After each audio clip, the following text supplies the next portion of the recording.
behind those walls. But yeah, it looks like there's just a lot of like area denial from this Spike and Lou composition at the moment, which is all well and good if you can cycle those supers. And Lou sometimes struggles to build them quickly enough because they're generally outmatched by any other mid to long range brawler like Pierce. Yeah.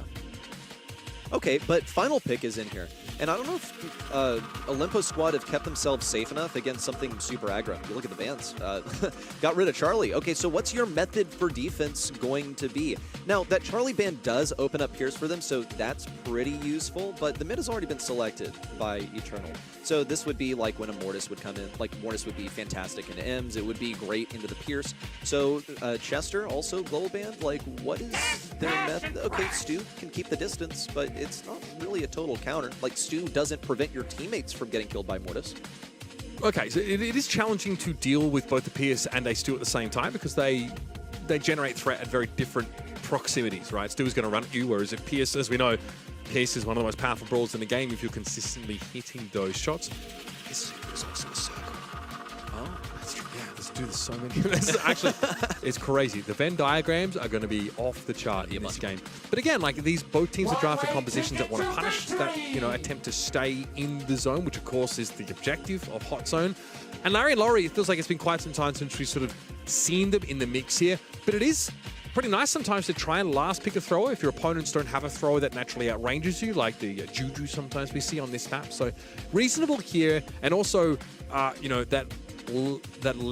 Laurie, pretty good at running down a sharpshooter or even soaking a lot of shots from Stu, for example. For that region, or excuse me, for that reason only, would I say Larry works here over Ziggy. I feel like Ziggy's just so good right now. Like, must pick on so many maps. This is one of them, but yes, if you want to put that up in the face of Stu or deny the ammunition to Pierce, then yeah, pretty solid. Let's see how Eternal navigates this. One of the central issues about playing Lou is you can't wall peek. You can't flip your shots around the walls like Meliodas is able to, but he'll get way too over-aggressive on the left side as Meliodas went for the pinch. Golden gets the kill. On the right side, Jubileo's taken up a bunch of room, and it seems like he doesn't really mind the lack of wall. That was a high priority for Bravao to take down one of the strongest areas for Laurie, and he'll just rotate over to the left side. I mean, it was nice. Jubileo dodged every shot from Meliodas. Here's the circles. There are a lot of them now. Of course, that loose super will mean certain death for Meliodas if he were to step into it, and Bravao is extremely outranged. Motep has also built another super, so that's more area denial. So Eternal can cycle these now to try and snowball this game in their favor. I feel like so much of this pressure is coming from Larry also. Look, Bravao doesn't have a super, he can't break through, he can't really dodge any shots. It's going to be a kill for Jubileo, but now he's forced back. Bravao was looking for the pinch and Golden. Could have taken him down at mid. It's going to be the combo play. Kawe playing a super aggressive super, but even that doesn't matter. At this point, they can afford to go for solo kills because OLIMPO squad is just letting them. They're filtering in one by one, and this is not the team play that they need to get it all back. But with slow and steady play, especially Meliodas picking up a bunch of kills, they will get position on mid finally. I mean, that was the first time we've really been able to see Meliodas make an impact in this round on this Pierce. Some nice shots chained together there. But now you're called upon to be the, the designated capturer of the zone. And as soon as Jubileo gets forward with a bit of that aggression and a hypercharge pop, Meliodas simply disappears. They're now forced to play into the back of the map. We've got to respect the, the incidental poke damage that comes in from the spike, and Golden is actually just having to basically give up his life in order to make space. Meliodas can't capitalize because there was a loose super in play. Eternal are in a great position to win. In spite of OLIMPO squad's position on mid, they had that Lu hypercharge that will win at least one push for them. They don't have the super to match it just yet. One more shot would really do it. On the right side, Jubileo is just biding his time, waiting for Bravao to close in range. Won't be off. Okay. With all the wall break, now it's really difficult for Larry to do his job. OLIMPO squad can hang out on their side. Kawe has the hypercharge now, but he's only going to be respawning in time for a single push for Eternal. OLIMPO squad are now ahead. Meliodas has an open map, enough for him to get a bunch of free damage here. Bravao does fall, but Gold can cycle in, has a super at the ready. Just a little bit more needed for OLIMPO squad, but Eternal come forward with a Lu hypercharge, and Golden is simply able to walk away from that super and have a hypercharge empowered by buffies when needed. But Eternal snuck back in the lead now, 91% and counting. But Jubileo simply ceases to exist. Nice shots coming in from Meliodas here now at 89 and counting. OLIMPO squad are catching up. Meliodas, though, needs to stand inside this super. There's no other option. Golden, though, playing off to the side. OLIMPO squad's patience pays dividends. Finally breaking the map, setting the Piers up for success and taking the round. Went for a little skating sesh there in the last part on the ice rink. Didn't mind slipping around because as long as you're inside of the circle, that wins you the game. Your hair's fine, mate. Don't worry. Just get on the objective. It's all that matters. So what went wrong for Eternal? I'm scratching my head at the moment. I think really Olimpo squad, they are running a more late game composition here. There are a bunch of ways you can break walls in Brawlstars. Stu is one of the methods. He's a slower way to do it because you can only do it with the gadget. That's a long timer, even though his super, you get it pretty quickly.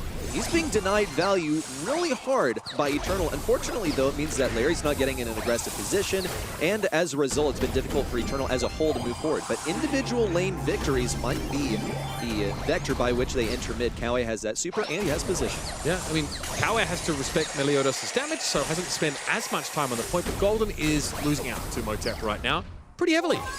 That's an interesting super, though, there from Kawe, just trying to split up the mid and side lane as Meliodas actually gets taken down. So Eternal off to a much better start this time.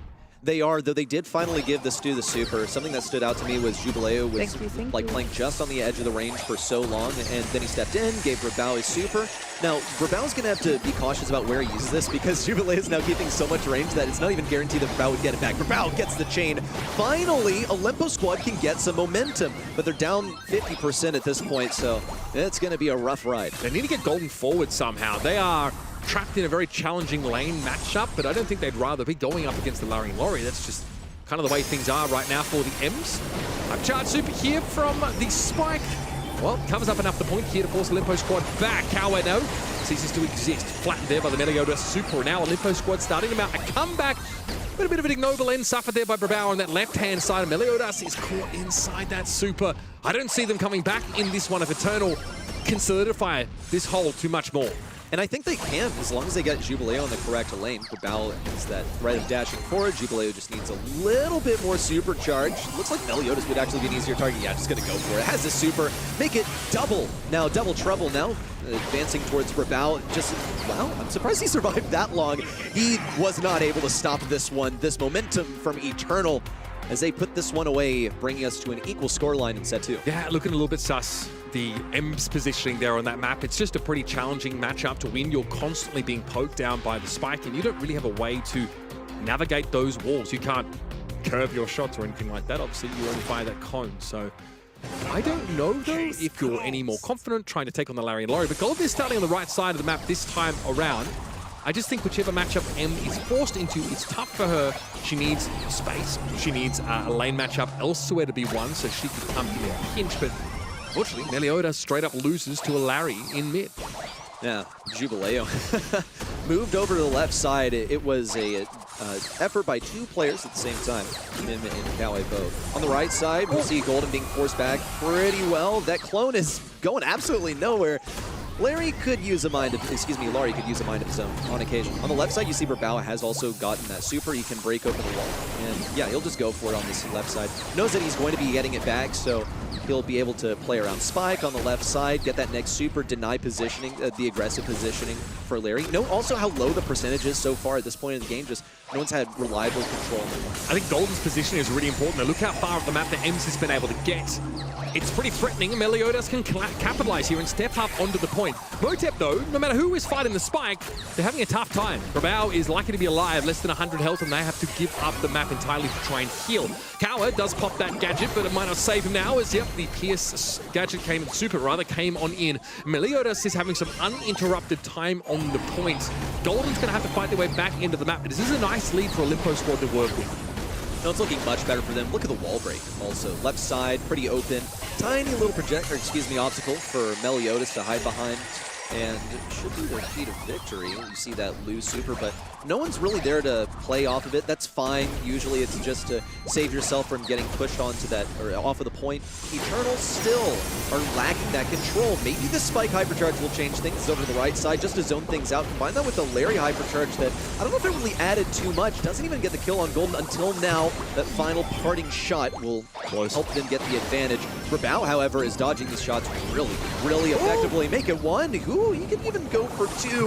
Not going to get too over-aggressive. That's Meliodas' job to annihilate him with the super. OLIMPO's squad now just have to hold on for one more push for Last Eternal. chance for Eternal. Ready, I think whichever way you slice it, they got to go now. Brabao, healthy enough here on the point. Life flight's going to be clear before it can give any healing, but Golden is very low. Brabao, nice dodge there past that super. 93% would have to be enough for OLIMPO, you'd think. But Meliodas doesn't have a viable way back into the map right now. They really need the stew to get some time on the point. Cower solidifies his position on the right side with that super now, and Eternal are starting to catch up. It's 93 plays 83. Eternal still counting up, looking to overtake OLIMPO squad in terms of percentage. The Lu hypercharge now. Golden wants to be able to use his super, but there's just no way for him to do so. Brabao can't even get in. It's a set heading over to Eternal, equalizing things in what we knew was going to be a close series. Yeah, we definitely didn't feel like this was going to be a one-sided game, but we had fears at the start of open business that this one could be over almost as quickly as it had begun. But eventually, this composition with the spike on the side lane, the Lu locking it down in mid, prevailed for Eternal, and they managed to even up the series. Really promising from both sides. Definitely not going to be one-sided, this one. Draft also looking pretty interesting. I think less questionable than some of the other quarterfinals that we saw, especially, towards the start of the day. I want to know about it. Yeah, and okay, something that I want to know is why Spike here. It actually did work in game number 1 for Eternal. They looked pretty good, but it was mostly down to OLIMPO squad getting hit by those Spike shots. Just didn't have the dodges on point. It's a big reason why you don't see Spike as much in comp. Like, yes, in the first batch of Buffy, Spike is going to get play. However, now that we have 6 more, he's not as popular because at the pro level, you should be able to dodge a curve. Yeah. I do think that it's probably matchup dependent. Obviously, I don't think Spike was picked into a certain brawler, but it ends up looking better because it's an EMS that it's fighting into. The EMS was the first pick, right? So I guess that is telegraphed to some degree, but it was pretty hard for Golden to find success in that matchup, and so they were constantly trying to lane swap out of that EMS, out of the Spike into the Lori, which, as you can see from Jubileo's score, wasn't any more of a positive matchup. Credit to Meliodas. I think it was tough to have staying power in mid as Pierce, and obviously, having to full reload all your shots can slow you down a little bit, but the taps were pretty solid in the end. It's just not quite enough to get you over the line. If you just look at the stats, honestly, I would say OLIMPO squad won that one. But in the end, it's not the objective of the game. You also have to stay in the middle for as long as possible. I really like... Have more circles than your opponent. This is very true. Yes, have a lot of circles. It's a thing. It's a thing. You need circles. So Lu should actually be picked up here. Terra, every brawler with a circle. Anyway, I really like that Pierce finally comes through. We haven't really seen him too often today. He was a heavy favorite in the EMEA region and could also come out here on Layer Cake. Let's see, so far in this South American region, Pearl was the most picked brawler. Interesting. Yeah, I mean, I can see why in some circumstances, but Pearl is not like a brawler that succeeds on its own. It usually needs some assistance. It's going to be greater than the sum of its parts once you pair it up with something like Byron. So will it be present on Layer Cake? The Byron is open. I also noticed that, I guess, yeah, Glow is banned. Okay. Jean makes sense. You wouldn't want to allow that to go to the team that has Kaze on their side. It's a really powerful defensive brawler. Kaze's going to be snagging that blue star. So can you make it to mid before her? I don't really think so. So it's going to come down to getting offense and getting towards the enemy. And Kaze has a big circle. True, it's massive. Ziggy has a lot of circles though. Then that Every super attack. is a moving circle, which I think is very powerful. Obviously, the go-to thrower on this map with a 79% win rate right now on Layer Cake, someone you should be looking out for. Then you got options, right? You've got your thrower here. Do you want a dive-based brawler? Crow's banned out. That's not really an option. We've seen Ali even used on this map. She's also been banned out. So you see that, despite Eternal's attempts to remove all those dive-based brawlers from the game, they're still going to have to reckon with the Kaze here. And Bell, I think, is a pretty reasonable follow-up. Nest Egg on Bounty is just incredibly good, because once you get that map control, you now have a brawler that can allow you to snowball even further into the leads. They already have something to pick up the blue star on the left-hand side. Kaze comes in very early on, tries to pick up blue, and then after that you lean back, try to get your supers while it's not feeding your opponents. Because both Ziggy and Jean have such impressive supers. Jean is basically a free kill if they do manage to hit it. Yeah. The tick comes in next here for the left-hand side, and that's kind of what I was waiting for, something to counter out that Gene. You can just spare that tick head, save it for the moment when Gene finally has pull. On the right-hand side now, I would like to see some very aggressive as well. They already have the thrower, they have something with range to spray. It's a mirror matchup almost. If now on the right hand side we also do see something like a Kenji and Ellie, as you mentioned before. Where are the... Kenji is exactly what I was thinking. I just think it has the sustain to deal with these brawlers. Yeah. Thank you very much. Job, you can't Brady. see it, but Sunny and I just shook hands because, yeah, just the comp is pretty telling. I think she should generally be able to, you know, survive Akaze, get up close and personal with the Bell and the Tick that are weak there, dash out of the way of the Tick mines and play aggressive, enable these Eternal players to move forward. They really need to. What's going to happen here is OLIMPO squad are going to get that blue star, and they're basically going to immediately fall back. Like, they'll try and play for control, but the main weakness of control is aggression, which is what Kenji's bringing. And now the question is, which one is the better thrower, which one is the better assassin, and which one is the better team? Who can take the lead? Okay, well, there's the blue star picked up straight away by Meliodas, as was foretold. Kaze gets that lead here for OLIMPO squad. Jubileo tucks into the corner here, nice and early. And much of this tick attention needs to be over on the right-hand side of the map to keep Ziggy quiet, who could be a real problem, especially for these sharpshooters in mid. Jubileo with that star power active, still can't really afford to fight Meliodas, and does have to use a Hosomaki healing gadget to stay in the fray. Motep now with vision impaired on the right side, has to get out of that radius. Jubileo on the left side also taking heavy hits from both Meliodas and Brabal. OLIMPO squad are looking pretty stalwart on this defense, I'm not going to lie. Eternal have made isolated attempts to move in. Motep by himself, Jubileo by himself. So where's the team playing? Well, it's looking pretty ripe for Motep to make an impact. Got the close range kill versus Meliodas. That's impressive. Jubileo also on the left side created pressure. He got marked up. It's okay. Now Eternal get to play defense. So where's the Gene Super? We still need to see one to provide the proper defensive pressure. Also, Eternal getting yet another kill onto Brabal. This is exactly what they wanted. They, I think, have way better defense than OLIMPO squad. Okay, there's the Fist of the Brawlstar from Meliodas squad. Used to try and close the gap, but Kawa has the damage to stave them off. And with that gambit failing here for OLIMPO squad, they've now fallen behind by 1 star. Yes, they got the blue star, but they got to respect the magic hand now. And I think there's a Ziggy Super brewing as well. Gotta be. He has one right now. It's left to simmer for a moment longer. A hypercharge makes this thing especially deadly. Once you use that super, you should be able to slow down enemies. Brabal is going to be the weakest against that. Meliodas can dash away, but get a bit more survivability. Here comes a hypercharge super out for Meliodas. Impact to the right side as Golden pops in his super, cycles it as well after a kill. OLIMPO squad now running for the hills, 10 seconds to go, and Eternal in hot pursuit. We'll see Gene equipped with the super, but a couple of nest eggs are waiting for him. Brabal emerges from the bushes, just no vision on where he is. Jubileo also battered and bounced around on the right lane. Excellent retreat from OLIMPO's squad. Just burn each village as you retreat. Yeah, exactly. Make sure that you leave a mark. I'm going to say the nest eggs are very powerful there. Again, you can give the map up at the end of the round, but guarantee that you can still turn that into consecutive kills. We never saw the Gene hand. There was never a good opportunity for that magic hand to be deployed. That's a tough pill to swallow for Eternal. And again, they will have to fight back into the game on virtue of Kaze taking the blue star early. Same lane layouts also. Need to point that out that Golden and Motep will be 1v1ing on the right side. Motep comes in with all this confidence, and he also knows, yeah, Meliodas Brabal on the left side. That's one of the biggest reasons Gene is here, but he's slowed down. Wow, but Jubileo, now knowing that his opponents are low on ammo, goes in, still shoved away by all the firepower they had in reserve. Let's get you to bed, Grandpa. You are 1v3 in the enemy side of the map. Forget about it.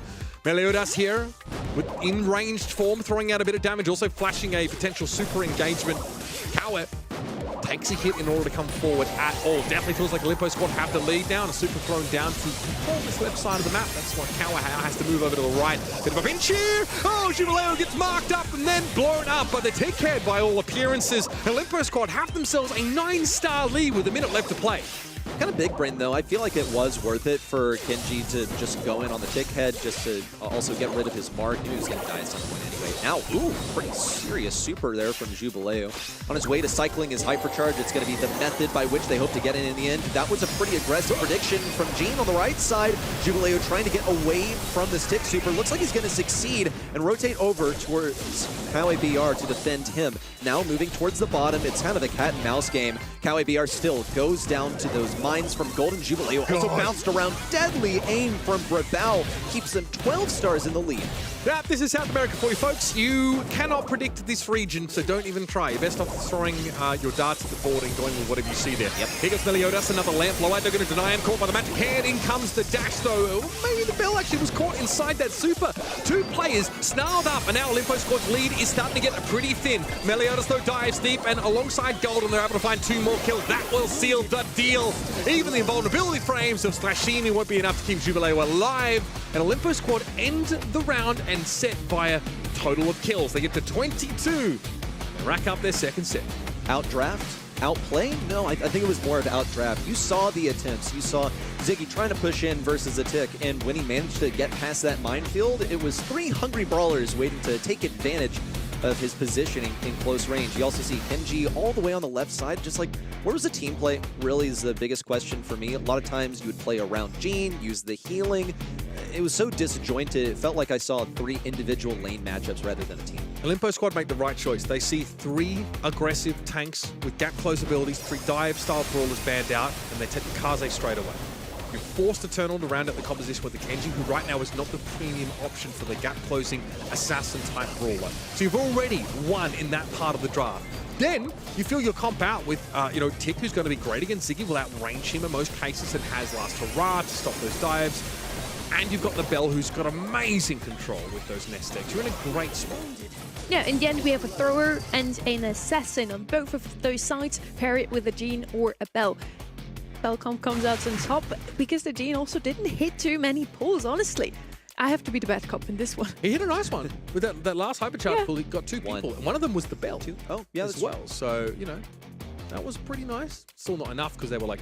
For me, the Gene pull has to be a secured kill. If that doesn't work out, the comp just does not work. Kawe was a bit too aggressive, I feel, at times. Used his gadget to knock back the Kenji and then died anyways. Super unfortunate, really. I think when you're going for blind Gene pulls like that, that just mainly communicates desperation, okay? That's the last thing you want to be seeing out of a team.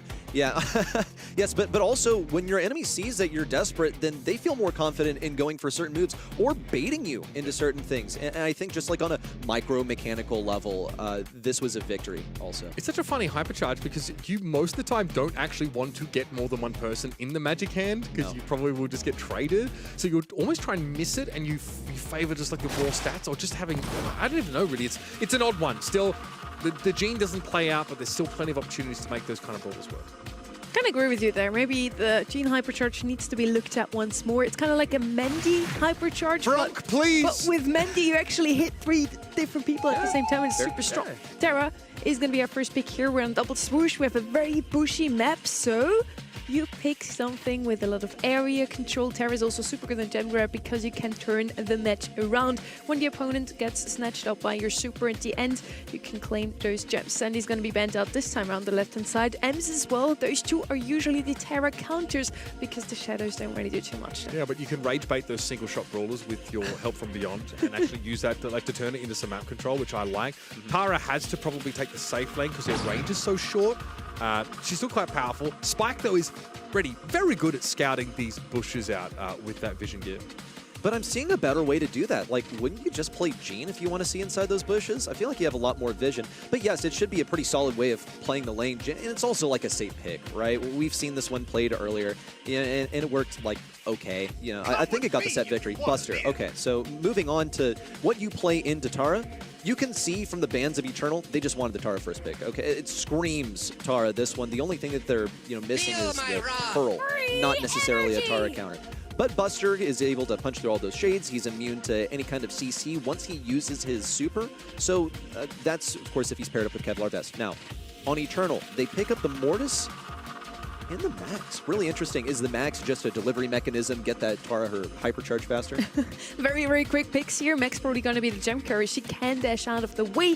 It's an uncommon one at the moment, but with Janet and Sandy banned out, who else do you go? I'm kind of waiting on the left-hand side now for Bo or Otis into that Mortis. Nah. This is South America. What am I even trying to do? Hey, it's good. Nice. I love this. Also, Nita's buffies are kind of disgusting. Yeah. Because I think after she pops super super, if she has like, I mean, her Bear With Me gets empowered quite heavily by the Buffy. So I guess she's also good replacements to Sandy and Ems into that Help From Beyond from Terra. Usually these are D-bands against Terra. They have a little bit more range. Nita's going to do just that.